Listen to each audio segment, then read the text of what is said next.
أعوذ بالله من الشيطان الرجيم. بسم الله الرحمن الرحيم.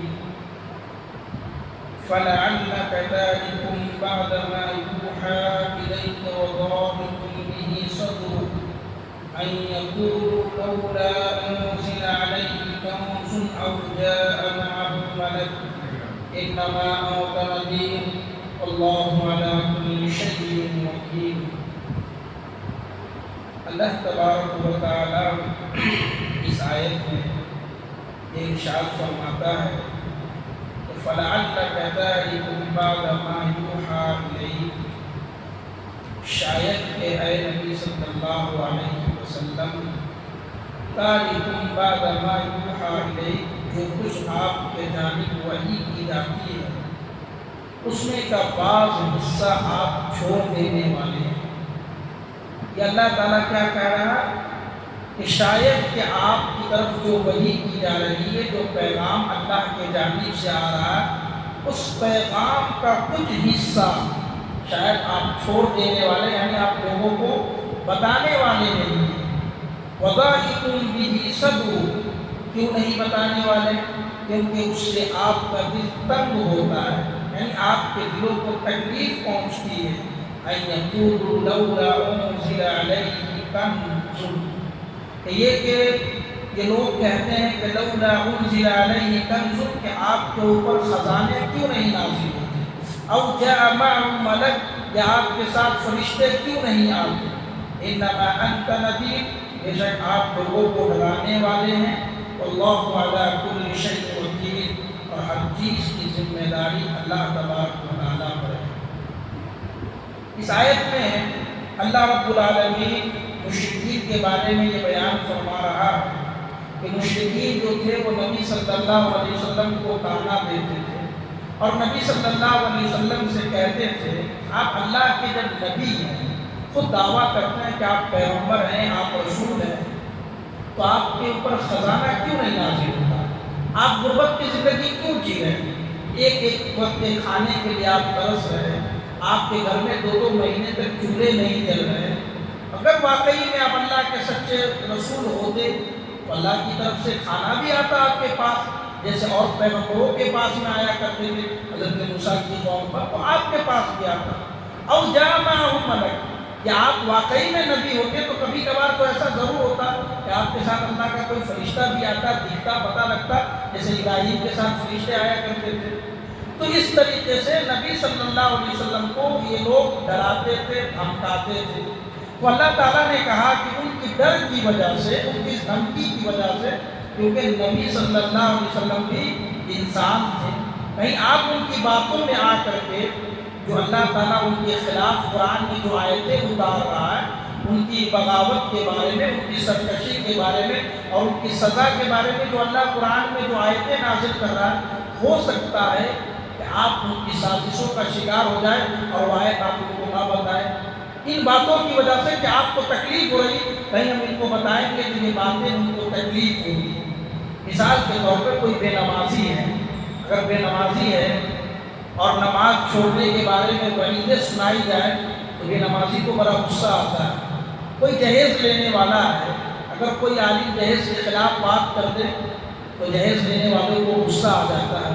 کوئی ماں باپ کی نافرمانی کرنے والا ہے اور ماں باپ کی فرمانبرداری کے اوپر حدیثیں سنائی جائے یا قرآن کی آیتیں بیان کی جائے تو لوگ نافرمانی کرنے والا ان کو غصہ آتا ہے، یعنی ان کو اپنے مطلب کی سننی ہے، اپنے مطلب کی باتیں سننی ہوتی ہے۔ تو کہیں ایسا نہ ہو کہ اے نبی آپ کا دل تنگ پڑ جائے، آپ کو تکلیف نہ ہو جائے، اس ڈر کی وجہ سے کہ کہیں ان کو تکلیف ہو جائے، اگر یہ بات میں بولوں گا، ان کی جو سزا بیان کی گئی ہے، ان کی جو وعیدیں بتائی گئی ہے، اگر یہ سزا ان کے سامنے بیان کروں گا تو ہو سکتا ہے کہ ان کو تکلیف ہو، اس ڈر سے کہیں آپ وحی کا بعض حصہ چھوڑ نہ دیں۔ یاد رکھے اے نبی، آپ کا کام ہے ڈرانا، آپ ڈراتے رہے۔ اللہ علی کل شیء وکیل، اللہ تعالیٰ ذمہ دار ہے، اللہ کس کو ہدایت دے گا۔ ام یقولون افترا قل فأتوا بعشر سور مثلہ مفتریات وادعوا من استطعتم من دون اللہ ان کنتم صادقین۔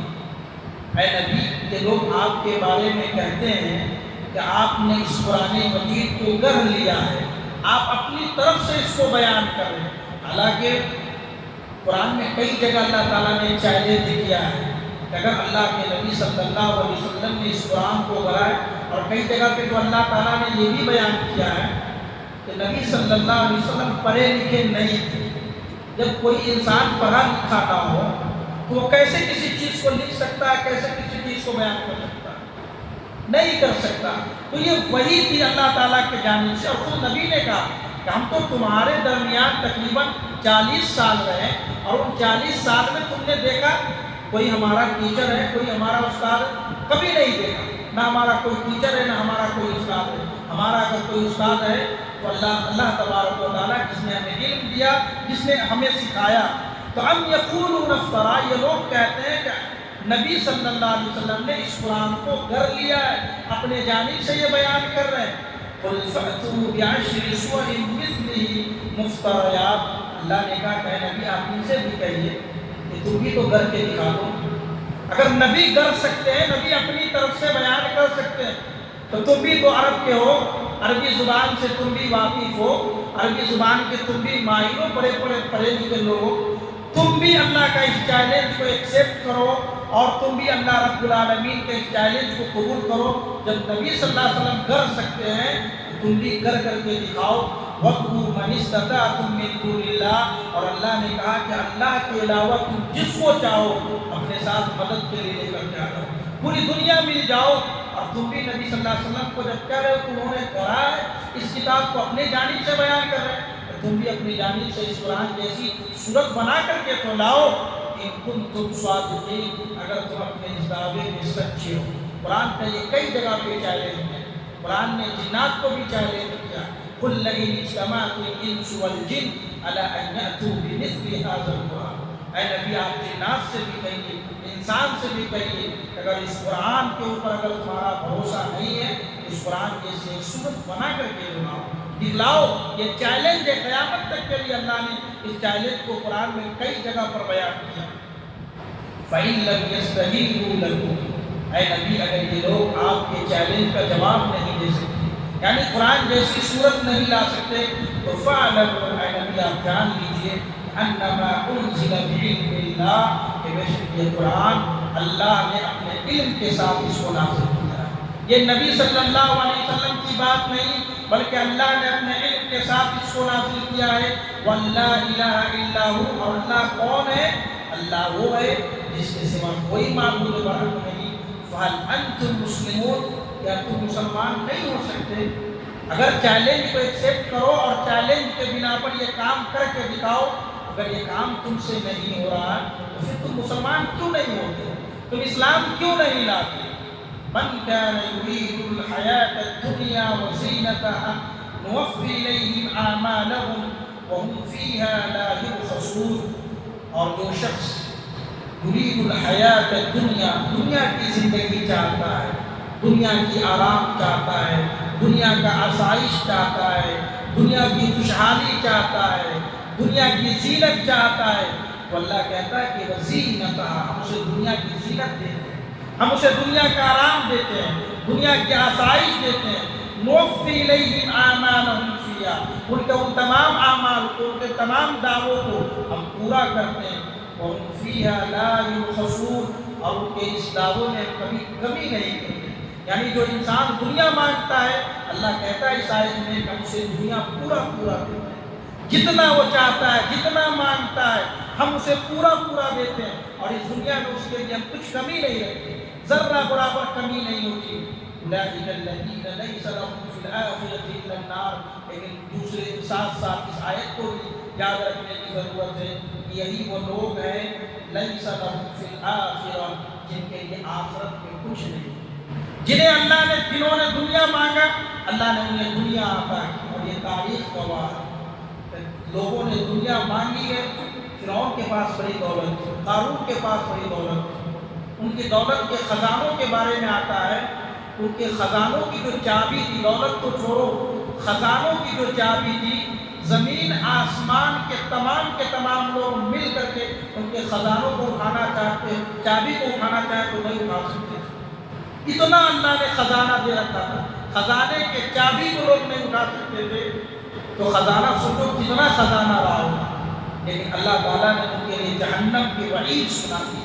اللہ نے کہا کہ اولئک الذین لیس لہم فی الآخرہ، ایسے لوگوں کے لیے آخرت میں کچھ بھی حصہ نہیں سوائے آگ کے، مطلب جہنم میں حصہ ہے۔ وَحَبِطَ مَا صَنَعُوا فِيهَا وَبَاطِلٌ مَا كَانُوا يَعْمَلُونَ، اور دنیا میں جو کچھ بھی انہوں نے دکھاوا کا عمل کیا تھا وہ سارے کے سارے اعمال باطل ہو جائیں گے، عطارت ہو جائیں گے، برباد ہو جائیں گے، سب کے سب برباد ہو جائیں گے۔ یہ آیت دراصل ریاکار مسلمانوں کے بارے میں نازل ہوا۔ دنیا میں کچھ مسلمان ایسے ہوتے ہیں جنہیں اللہ تعالیٰ مال و دولت سے تو نوازا ہوتا ہے، اس کے بعد اللہ کا شکر ادا کرنے کے بجائے کبھی کبھار لوگوں کو دکھانے کے لیے کچھ اعمال کرتے ہیں، نمازیں بھی پڑھتے ہیں، روزے بھی رکھتے ہیں، حج بھی کر لیتے ہیں لوگوں کو دکھانے کے لیے کہ لوگ ہمیں حاجی کہیں گے، لوگ ہمیں نمازی کہیں گے، لوگ ہمیں صلاتی کہیں گے، لوگ ہمیں یہ کہیں گے، لوگ ہمیں بڑے پرہیزگار کہیں گے، بڑے متقی کہیں گے۔ یاد رکھو آخرت میں اللہ تعالیٰ ان کے اعمال کو برباد کر دے گا، کیونکہ ان کا یہ عمل دنیا کو دکھانے کے لیے تھا۔ اللہ تعالیٰ سے دعا ہے رب العالمین ہم سب کو ان طریقاتوں پر